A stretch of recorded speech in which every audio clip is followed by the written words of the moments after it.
இந்த டெல்லி போற விஷயம், இவர் ஏன் டெல்லி போய் அந்த கூட்டணி பேச்சு அவமானத்தினுடைய உச்சம், இந்த தாழ்வினுடைய உச்சமா பாக்குறேன். பொதுச் செயலாளர் ஒரு பியூனை போல, ஒரு ஆபீஸ் பாய போல அவருடைய ஹெட் ஆபீஸுக்கு போய் ரிப்போர்ட் சப்மிட் பண்ணுவாங்க. அந்த மாதிரி இப்போ வாரம் போய் கெஞ்சி இவர் அதிமுகவுக்கு எவ்வளவு தொகுதி தர்றீங்கன்னு கேட்கறதுக்காக அமித்ஷாட்ட போயிருக்கார்.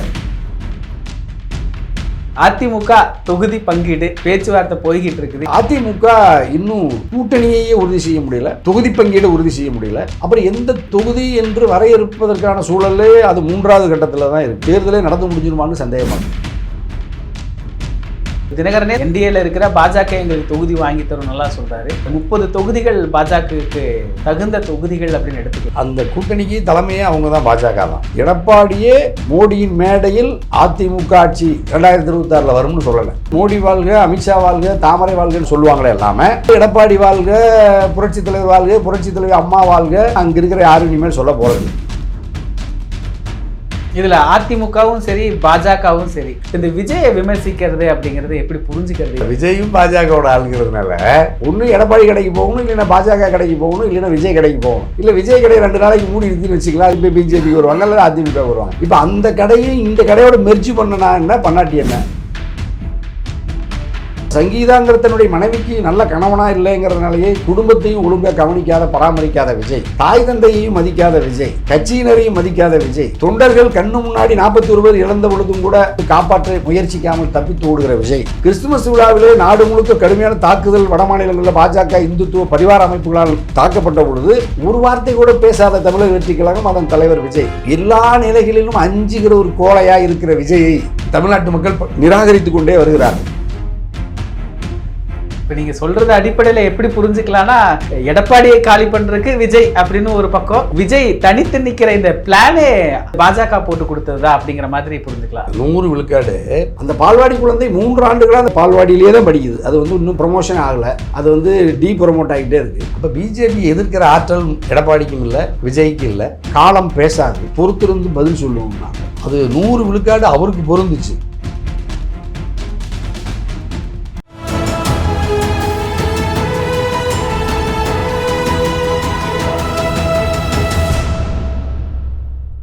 தமிழரம் நேயர்களுக்கு வணக்கம். இன்று நம்மிடையே கொங்கு இளைஞர் பேரவை தலைவர் திரு தனியரசு அவர்கள் இணைந்துள்ளார். சார் வணக்கம். சார் வணக்கம். தமிழகத்துக்கு இளைஞர்களுக்கு வணக்கம். எப்படி இருக்கிறீங்க சார்? நலமா இருக்கேன். அதிமுக தொகுதி பங்கீடு பேச்சுவார்த்தை போய்கிட்டு இருக்குது, எப்படி பார்க்குறீங்க சார்? அதிமுக இன்னும் தொகுதி பங்கீடு குறித்து அதிகாரபூர்வமான பேச்சுவார்த்தை பெயரளவில் ஒரு முறை பியூஷ் கோயல் அண்ணனோட ஒரு முறை துவக்கத்தில் நடந்த மாதிரி ஒரு காட்சி பார்த்தோம். அது 2 மணி நேரம் நடந்ததாக பார்த்தோம். அதுக்கு பிறகு கிட்டத்தட்ட இப்போ 1 மாத காலம் ஆகுது. இன்னும் அதிகாரபூர்வமாக அவர்களுக்குள்ள குழுவாகவோ தனித்தனியாகவோ அதிகாரபூர்வமான பேச்சுவார்த்தை இது வரைக்கும் வரல. பிரதமர் மோடி கிட்டத்தட்ட என்டிஏன்னு அவர் தான் தலைவர். பரப்புரை கூட்டங்களை 3 நடத்தினாங்க, கடைசியாக திருச்சி வரைக்கும் பண்ணாங்க. அதில் கூட அவர் இன்னும் ஒரு எந்த கூட்டணியினுடைய அது இறுதி வடிவம் பெற்றுவதை போல் தொகுதி பங்கீடு குறித்து ஒரு கிளாரிட்டி இல்லாமல் அந்த அணி தடுமாறுறதை நம்ம பார்க்குறோம். அதே மாதிரி அது என்டிஏ கூட்டணியா அல்லது அது அதிமுகவுக்குள்ள ஒரு என்டிஏ கூட்டணி, அதிமுக ஒரு தனித்த கூட்டணி. இந்த சூழ்நிலையில் அது ஒரு கூட்டணி என்கின்ற வடிவத்தை முழுமையாக பெறாமல் அந்த கூட்டணிக்கு யார் தலைமையேற்று நடத்துகிறார்கள் என்கின்ற முடிவு இதுவரைக்கும் தெரியாமல் யாரோடு யார் பேசுவது, யார் தொகுதியை பகிர்ந்து கொள்வது என்றே இதுவரைக்கும் எந்த அதிகாரபூர்வ அறிவிப்பும் இல்லாமல் அல்லது திரைமறைவில் யார்கிட்டையாவது பேசணுமாங்கிறதும் இல்லாமல் முடங்கி கிடக்கிறத பார்க்குறேன்.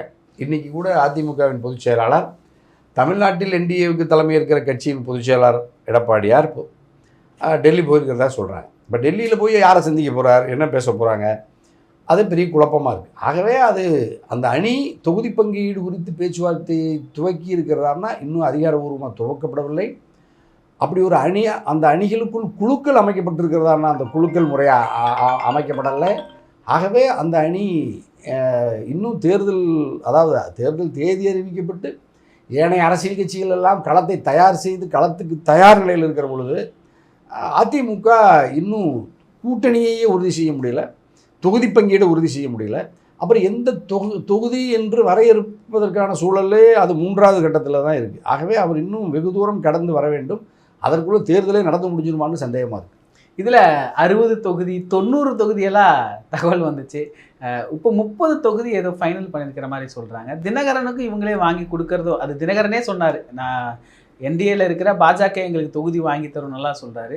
இது என்ன மாதிரியான கணக்கு சார்? 30 தொகுதிகள் பாஜகவுக்கு தகுந்த தொகுதிகள் அப்படின்னு எடுத்துக்கலாம்? இல்லை, அது இப்போ கிட்டத்தட்ட அந்த கூட்டணிக்கு தலைமையே அவங்க தான், பாஜக தான். பேரளவில் அதிமுக, பேரளவில் எடப்பாடி அப்படி இருக்கிறதை போல் ஒரு தோற்றத்தை தர்றாங்களே இல்லாமல், பிரதமர் மோடியோ உள்துறை அமைச்சர் அமித்ஷா அண்ணனோ இது வரைக்கும் அதிமுக தலைமையிலான இந்த என்டிஏ தமிழ்நாட்டு கூட்டணி முதலமைச்சராக அதிமுக அரசு அமையும், முதல்வராக எடப்பாடியார் பொறுப்பேற்பார், இது வரைக்கும் யாரும் சொல்லலை.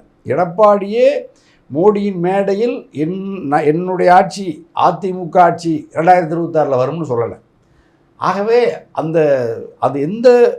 அதற்கான நடவடிக்கைகளும் முன்னேற்பாடுகளும் எதுவும் நடக்காததுனால அது எதுவும் அந்த சூழல் நம்ம எதுவும் நெருங்கி வர்றதை நம்ம பார்க்கல. இப்போ குறிப்பாக தமிழ்நாட்டு அரசியலை பொறுத்த வரைக்கும் ஒரு மிகப்பெரிய வெற்றிடம் இருக்குது. திராவிட முன்னேற்ற கழகத்தின் அணி வலிமையாக இருக்குது. தொகுதி பங்கீடு ஒவ்வொரு நாளும் நடந்துகிட்டு இருக்குது. இன்றைக்கி கூட நான் பார்த்தேன், இன்றைக்கி அண்ணன் கமலஹாசன் அண்ணனுடைய மக்கள் நீதி மையம் இன்றைக்கி பேச்சுவார்த்தை இப்போ அறிவாலயத்தில் நடந்துகிட்டு இருக்குது.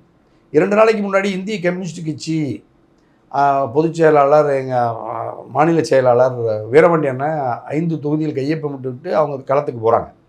அப்படி அவங்க கிட்டத்தட்ட ஒரு 6 அங்கே கட்சிகள், மறுமலர்ச்சி திராவிட முன்னேற்ற கழகம், கொங்குநாடு மக்கள் தேசிய கட்சி, IUML முஸ்லீம் லீக்கு, மனித மக்கள் கட்சி, ஜவாஹர்லால் அண்ணனது, அதெல்லாம் கிட்டத்தட்ட தொகுதிகள் ஒழுங்குபடுத்தப்பட்டு களத்துக்கு போகிற பார்க்குறோம். அப்போ ஒரு அணி வலிமையாக இருக்குது. அதிமுக அணி இன்னும் களத்துக்கே வரல.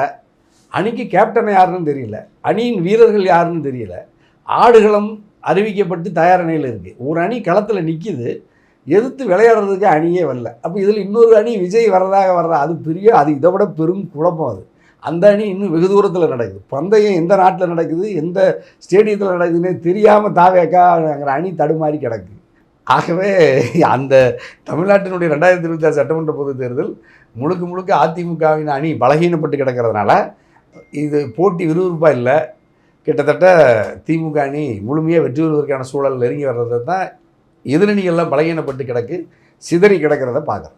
இதில் இந்த டெல்லி போகிற விஷயம், இது தொடர்ந்து அவர் டெல்லி போகிறதுங்கிறது ஒரு விமர்சனக்குள்ளாகிக்கிட்டு தான் இருக்குது. இவர் ஏன் டெல்லி போய் அந்த கூட்டணி பேச்சுவார்த்தை? அது அவமானத்தினுடைய உச்சம், இந்த தாழ்வினுடைய உச்சமாக பார்க்குறேன். இப்போ நீங்கள் ஏற்கனவே டிடிவி என்டிஏ தான் எனக்கு பேசி தருவாங்கன்னு சொன்னோம் நம்ம அப்போ முந்தைய கேள்வியில். அப்போ 30 தொகுதி பாஜக கேட்டுமான்னு தான் உங்கள் கேள்வி. நான் மாறி போனேன். அப்போ 29 30ங்கிறதெல்லாம் எடப்பாடி முடிவு செய்ய முடியாது. அவங்க 25 30 அதிமுகவின் வேட்பாளர்களை கூட அவங்க அதிமுக வேட்பாளராக அவங்க கருதுறதில்லை. இரட்டை இலை சின்னத்தையோ அதிமுக பொதுச் செயலாளரையோ அதிமுக கட்சியையே அவர்கள் பெயரளவில் எழுத்து வடிவத்தில் மாறி இருக்கும். சின்னம் ரெட்டலையாக இருக்கலாம், தாமரையாக இருக்கலாம். அவங்க எல்லாத்தையும் முடிவு செய்வது எல்லாமே அவங்களுடைய ஓன் ப்ராடக்ட் தான். இப்போ பாஜகவினுடைய தயாரிப்பு தான் இவங்க எல்லாரும், அவர்களுடைய நிறுவனத்தின் தயாரிப்புகள் தான். ஆகவே அது இரட்டை இலையில் நிற்கிறவங்களும் தாமரையில் நிற்கிறவங்கள பொறுத்த வரைக்கும், டெல்லி தலைமையை பொறுத்த வரைக்கும் அவங்க எல்லாரும் அவங்க ஒரே நிறுவனத்தினுடைய தயாரிப்புங்கிறதுனால அவங்க எந்த பாகுபாடு பார்க்க மாட்டாங்க. இன்னும் சொல்ல போனால் பாரதிய ஜனதா கட்சி 18 கூட நின்னா கூட, அதிமுகவோட எடப்பாடி சொல்கிற 150 பேரே நின்றா கூட, அல்லது 180 200 கூட வச்சுக்குவோம். அந்த 200 பேரும் மோடி வாழ்க, அமித்ஷா வாழ்க, தாமரை வாழ்கன்னு சொல்லுவாங்களே எல்லாமே. அவர்கள் எடப்பாடி வாழ்க, புரட்சித் தலைவர் வாழ்க, புரட்சித் தலைவர் அம்மா வாழ்க, திராவிடம் வாழ்க, அச்சம் என்பது மடமையடா, அஞ்சாமை திராவிடர் உடமையடான்னு அங்கே இருக்கிற யாரும் இனிமேல் சொல்ல போகிறதில்லை.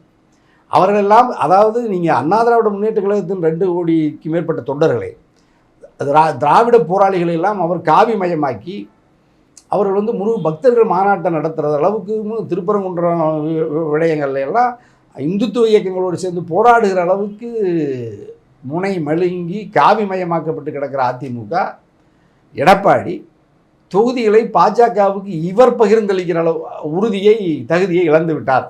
ஆகவே இப்போ நீங்கள் நல்ல கேள்வி கேட்டீங்க இளந்திரையன்.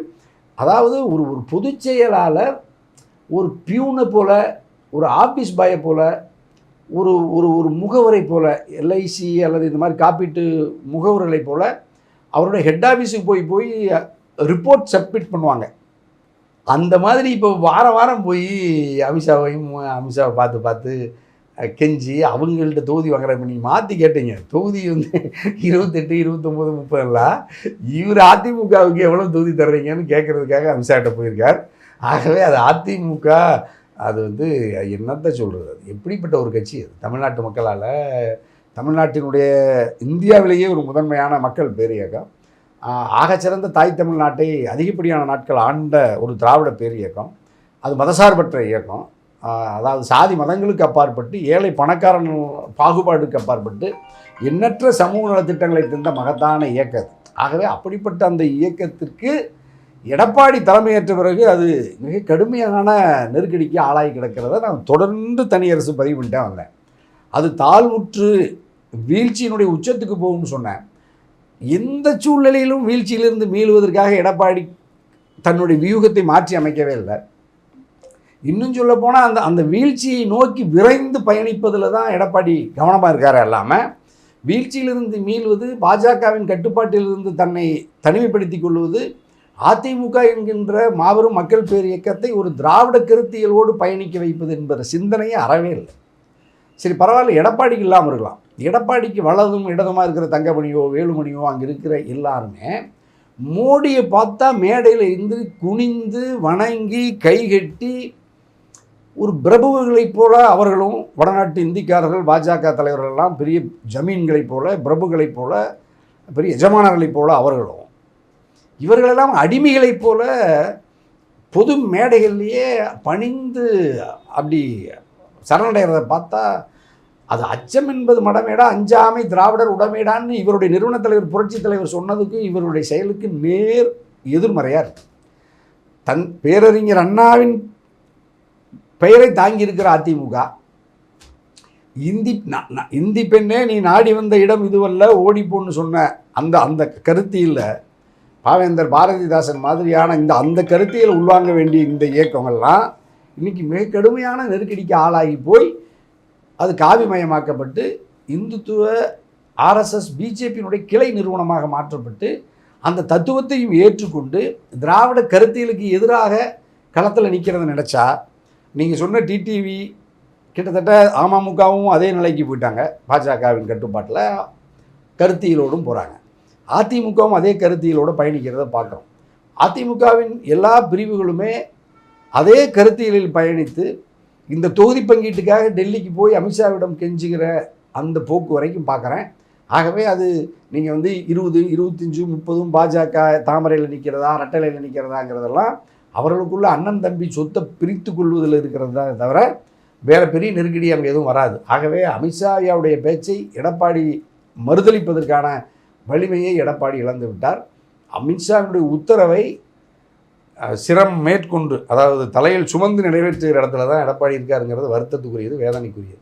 இதில் அதிமுகவும் சரி பாஜகவும் சரி விஜய் கூட்டணிக்கு வரலன்னொன்னே விமர்சிக்க ஆரம்பிச்சிட்டாங்க. இப்போ கடுமையாக விமர்சிக்கிறாங்க. கூட்டணிக்கு ஆள் இல்லை, தனிச்சு நிற்கிறாரு, யாருமே வரல அப்படின்னாலாம் விஜய் விமர்சிக்க ஆரம்பிச்சிட்டாங்க. இப்போ இந்த விஜயை விமர்சிக்கிறது அப்படிங்கிறது எப்படி புரிஞ்சுக்கிறது? இவ்வளவு நாள் கூட்டணிக்கு காத்திருந்தாங்க, எதுவும் பேசலை, இப்போ மறுபடியும் பேசுறதுக்கு ஆரம்பிச்சிட்டாங்களே. இல்லை, விஜயும் பாஜகவோட ஆளுங்கிறதுனால இப்போ அந்த கம்பெனி இப்போ அந்த கடை ஓடலின்னு வச்சுக்கலாம். இப்போ இந்த கடைக்காரங்களாம் சேர்ந்து அந்த கடை அவர் இன்னொருத்தர் புதுசாக ஒரு முதலாளி அங்கே வேலைக்கு இருக்கிற இன்னொரு தம்பியை கடையை திறக்க சொல்கிறார். அந்த கடை ஓடுனாலும் ஓடாட்டியும் எல்லாம் இதே தான். இப்போ ஒன்று பிஜேபியில் கடையில் வாங்கணும் பொருளை, இல்லைன்னா அதிமுக எடப்பாடிகிட்ட வாங்கணும், இல்லைன்னா விஜய்கிட்ட வாங்கணும். இவங்களுக்குள்ளே சண்டை போட்டுக்கிட்டு வாடிக்கையாளர் என்ன பண்ணுவான்னா அந்த அணியை நேசிக்கிறவங்க, அதாவது திமுக அணிக்கு எதிராக இருக்கிறவங்க எல்லாம் ஒன்று எடப்பாடி கடைக்கு போகணும், இல்லைன்னா பாஜக கடைக்கு போகணும், இல்லைன்னா விஜய் கடைக்கு போகணும். இல்லை விஜய் கடையை 2 நாளைக்கு மூடி இருக்குன்னு வச்சுக்கலாம், அது திடீர்னு மூடுவாங்க, திறப்பாங்க. அப்போ மறுபடியும் எல்லாம் யார் வருவாங்க? இப்போ பிஜேபிக்கு வருவாங்க, இல்லை அதிமுக வருவாங்க. இப்போ அந்த கடையும் இந்த கடையோட மெர்ஜி பண்ணனா என்ன, பண்ணாட்டி என்ன? அவங்க என்ன சொல்கிறாங்கன்னா, நீங்கள் வந்து இதில் எங்கள் கூட கலந்துக்கிட்டால் நல்லதுன்னு ஒரு ஆஃபர் தர்றாங்க. அதை நான் சொல்லலை, ஆதவர்ஜி நான் சொல்கிறார். 50-50ன்னு சொன்னாங்க. 2.5 ஆண்டுகள் 2.5 ஆண்டுகள் பகுதியை பகிர்ந்துக்கிட்டு முதல்வர்னாங்க, துணை முதலமைச்சர்லாம் சொல்லாங்க. நாங்கள்லாம் ஆசைப்பட்டு போகலாம். இப்போ சமீபத்தில் செய்தி பார்த்தேன்.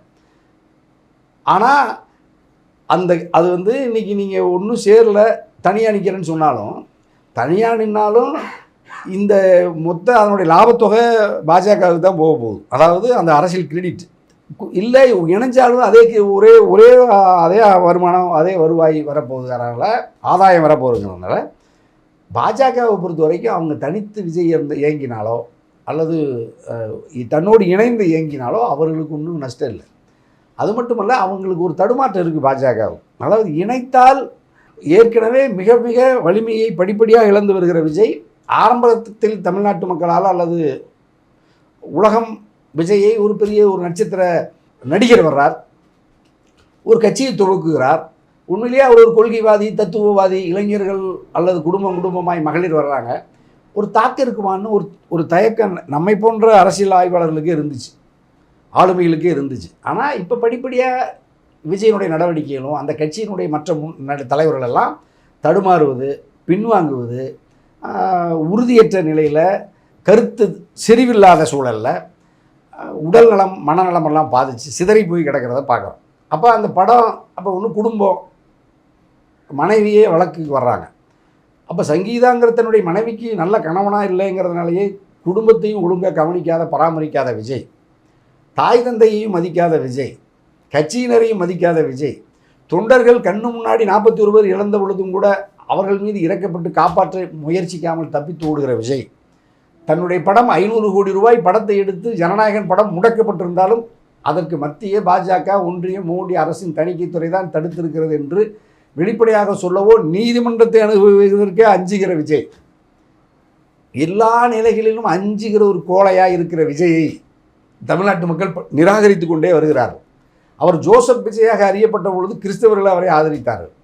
கிறிஸ்துமஸ் விழாவிலே நாடு முழுக்க கடுமையான தாக்குதல் வட மாநிலங்களில் பாஜக இந்துத்துவ பரிவார அமைப்புகளால் தாக்கப்பட்ட பொழுது ஒரு வார்த்தை கூட பேசாத தமிழக வெற்றிக் கழகம் அதன் தலைவர் விஜய். அப்போ கிறிஸ்துவராக இருந்த பொழுதும் கூட பாஜகவுக்கு பயந்து கிறிஸ்துமஸ் தாத்தாங்கிற அந்த பொருட்களை கூட விற்க முடியல, கிறிஸ்துமஸ் விழாவையே கொண்டாட முடியல. வடகிழக்கு மாநிலங்களில், பீகாரில், மத்திய பிரதேசத்துல எல்லாம். தமிழ்நாட்டில் திருப்பரங்குன்றம் மலை சிக்கல் வருகிற பொழுது சிக்கந்தர் மலையா அது முருகர் மலையாங்கிற பொழுது கூட அந்த சிக்கல்லையும் தமிழக வெற்றிகளை இன்றைக்கி வரைக்கும் பதிவு செய்கிறேன். நேற்று போய் இப்தார் நோம்பியில் இஸ்லாமியர்களை விட கூடுதலாக பெரிய தொப்பியெல்லாம் வச்சு ஒரு ஒரு ஒரு அந்த மக்களை எப்படியாவது வசியப்படுத்த முடியுமான்னு பார்த்தாங்க. ஒரு நிகழ்ச்சி நடத்துகிறாங்க. அது ஒரு இறை நிகழ்ச்சியில் பங்கேற்கிறதுல பிரச்சனை இல்லை, ஆனால் அதில் அரசியல் பேசுகிறார் பார்த்தேன். அதுலேயும் 1 நிமிடம் தான் பேசினார். அதில் நான் மதசார்பற்ற கொள்கையிலிருந்து பின்வாங்க மாட்டேன் அப்படின்னு சொல்கிறாரு. மதசார்பற்ற கொள்கைனால இவருக்கு என்னன்னே தெரியாது. ஆகவே அது ஒரு குழந்தை தான். நான் தொடர்ந்து முதல்ல சொன்னது அது பால்வாடி குழந்தைன்னு சொன்னேன். அந்த பால்வாடி குழந்தை 3 ஆண்டுகளாக அந்த பால்வாடியிலே தான் படிக்குது. அது இன்னும் ப்ரொமோஷன் ஆகலை. அது ப்ரொமோட் ஆகிட்டே இருக்குது. அது நீங்கள் எல்கேஜி, யூகேஜி, ப்ரீகேஜி, எல்கேஜி, யூகேஜின்னு வரல. அப்போ அது 1ஆம் வகுப்பு 2ஆம் வகுப்புன்னு வரணும். அந்த குழந்தை வரல. அது ஒன்றும் தாழ்வு இல்லை, அந்த குழந்தைக்கு அவ்வளோதான் தெரியும். ஆகவே அது விஜய் தனித்து நின்றாலும் வர வேண்டும் என்று விரும்பியோ அதிமுகவும் பாஜகவும் விஜய் மீது விமர்சிக்கிறார்களான்னா இன்னும் கூர்மையான விமர்சனம் இல்லை. ஒரு பெயரளவில் ரஜினியை தாக்கிட்டாரு அப்படிங்கிறனால ரஜினி தன்னுடைய பழைய கூட்டாளி, அவர் ஒரு பிஜேபிக்காரர், ஆர்எஸ்எஸ்காரர், ரஜினியும் பாஜகவோட ஆள் தான். அப்போ ரஜினி என்னுடைய பழைய ஒரு மூத்த நிர்வாகி, அவரை நீங்கள் எப்படி களங்கப்படுத்தலாம் அப்படிங்கிறதுல தான் விஜய் மேலே ஒரு பார்வை வைக்கிறாங்க. ஆகவே அது எல்லாம் அவங்க குடும்ப உறுப்பினர்கள்ங்கிறதுனால தமிழ்நாட்டு மக்கள் இதை ஒரு பொருட்டை எடுத்துக்கல, நிராகரிச்சிருவாங்க. இப்போவும் அதிமுகவும் பாஜகவும் பெரிய விமர்சனத்தை வைக்கல.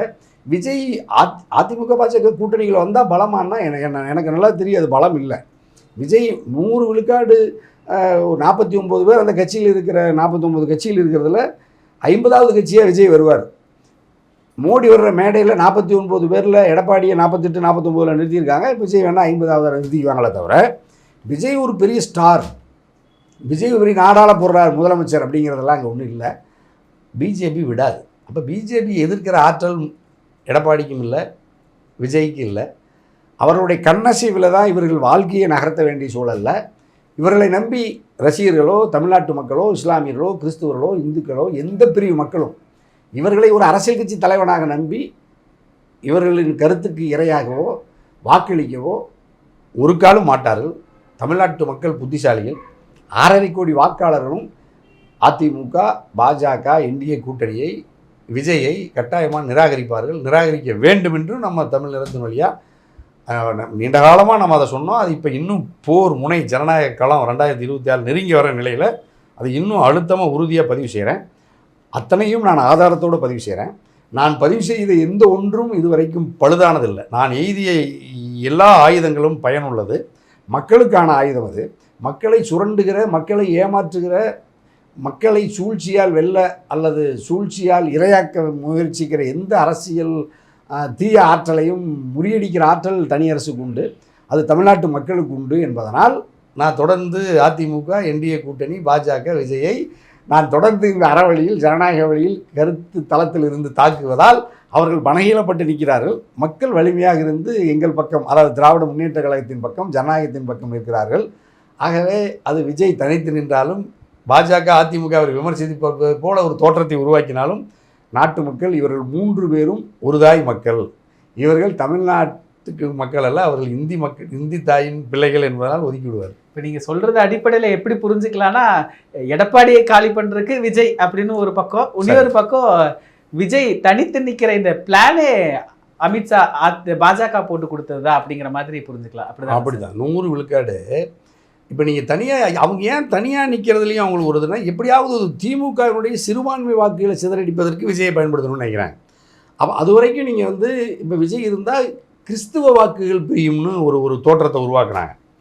இவர் வந்து கிறிஸ்துமஸ் விழா உட்பட எந்த விழாக்கள்லையும் கிறிஸ்துவர்கள் மீது கடுமையான தாக்குதலை பாஜக நடத்திய பொழுது கூட தான் சார்ந்திருக்கிற சமூகத்திற்காகவே குரல் கொடுக்காத விஜய், ஒரு கிறிஸ்துவர் என்பதனாலேயே, ஒரு கட்சியின் தலைவர் என்பதனாலேயே தமிழ்நாட்டு மக்கள் அல்லது தமிழ்நாட்டில் இருக்கிற கிறிஸ்துவ பெருமக்கள், இன்னும் சொல்ல போனால் அதனுடைய மார்க்க பெரியவர்கள், பாதிரியார், பாஸ்டர்கள் எல்லாம் இவரை ஆரம்பத்தில் கொஞ்சம் நம்பினாங்க. ஆனால் இவர் வந்து பாஜகவை எதிர்க்க மாட்டார், அதுக்கான ஆற்றல், அதற்கான துணிச்சல் இல்லாத கோலை என்பதனால கிறிஸ்துவ மக்கள் ஒரு வாக்கை கூட இப்பொழுது விஜய்க்கு செலுத்த மாட்டார்.